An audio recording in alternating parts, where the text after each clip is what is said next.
Hi, magandang araw. Kamusta po kayong lahat? Welcome pong muli sa aking daily life vlog, ang inyong kasambahay. Namalengke nga pala ako ngayong araw. Natapos na akong maglinis at eto nga, ihahanda ko na yung mga susunod kong gagawin.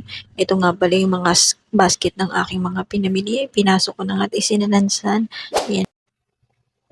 At eto nga ang aking mga pinamili. Huhugasan ko na, inalis ko na sa eco bag. At eto na sila. Marami-rami din pinamili ko at pang isang linggo nga itong stock. Sinimulan ko na nga isa-isahin punasan itong mga itlog at ilalagay sa isa pang tray para dun sa lagayan sa may cabinet. Maganda talagang pinupunasan ng itlog bago iluto para malinis tingnan. At ito na nga yung mga gulay na pinamili ko. Ilalagay ko na to sa mga plastic na mayroong paper bag, i-stock sa ref. Ito nga palang ulam namin. Itong araw ay lumpiang toge. Ito yung mga gulay na gagamitin ko at hihiwain para mamaya. At ito nga, dahil nagkagutuman at daming ginawa ng inyong inday, ito, nagluto nga ako ng beef noodles. Inilagay ko na ito sa kumukulong tubig, tinimplahan at nilagyan ko nga pala ito ng 4 na pirasong itlog. Yan ang magiging almusal. Natutuwa talaga akong tingnan kapagka kumukulo-kulo ng mga niluluto at eto na nga, templado na yan. At kumuha nga pala ako ng itlog, hinati ko 'to sa gitna at inilagay sa ating kumukulong sabaw. Ang sarap nga nito. Titimplahan ko pa yan mamaya ng garlic. Ayan, you know, may garlic. Tapos yung seaweed nori, lagyan ko din 'to ng sesame oil. Sarap. At ito na nga, naugasan ko ng mga karne at ilalagay ko na nga sa ref.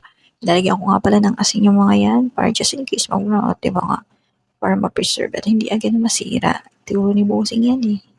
Sadyang ang dami ko ngang gawain ngayong araw pero kaya pa naman. At ito nga yung toge, hinugasan ko na. Bali ako lang ang magpe-prepare ng mga sangkap.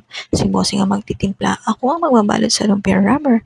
At ayan na nga yung mga pangunahing sangkap ng gulay ng ating lumpiang toge. At nagsaging na nga pala ako. Ito na siya ng pinapalamig at ayan na nga yung ating lumpia wrapper. Ibabalot ko ng mga to. At ito na, surprise! Tambak na naman ang hurungin ng inday nyo. Pero okay lang yan. At ito nga, nakahanda na akong magbalot. Ang dami ko ngang nagawa. Ipiprito na lang to later para sa ulam sa pananghalian at hapunan. At ito na ang mga naghihintay sa aking urungin. Nagsalin din nga pala ako ng mantika dahil naubusan na pala yung mga lagayan. At ito nga, nisanalin ko na silang lahat. Hindi ko nga napansin na naubos na pala ito at pagkatapos nga ay pinunasan ko na itong mga lagayan. Sumunod nga isa-isa ko nang ilagay sa kumukulong mantika ang ating lumpia. Piprito lang natin to na mag golden brown at ready na to para later. Mapapakanin pa more. Masarap to sa isaw-saw sa ketchup o sa sweet chili. At eto na siya, luto na ang ating lumpiang toge na maraming gulay.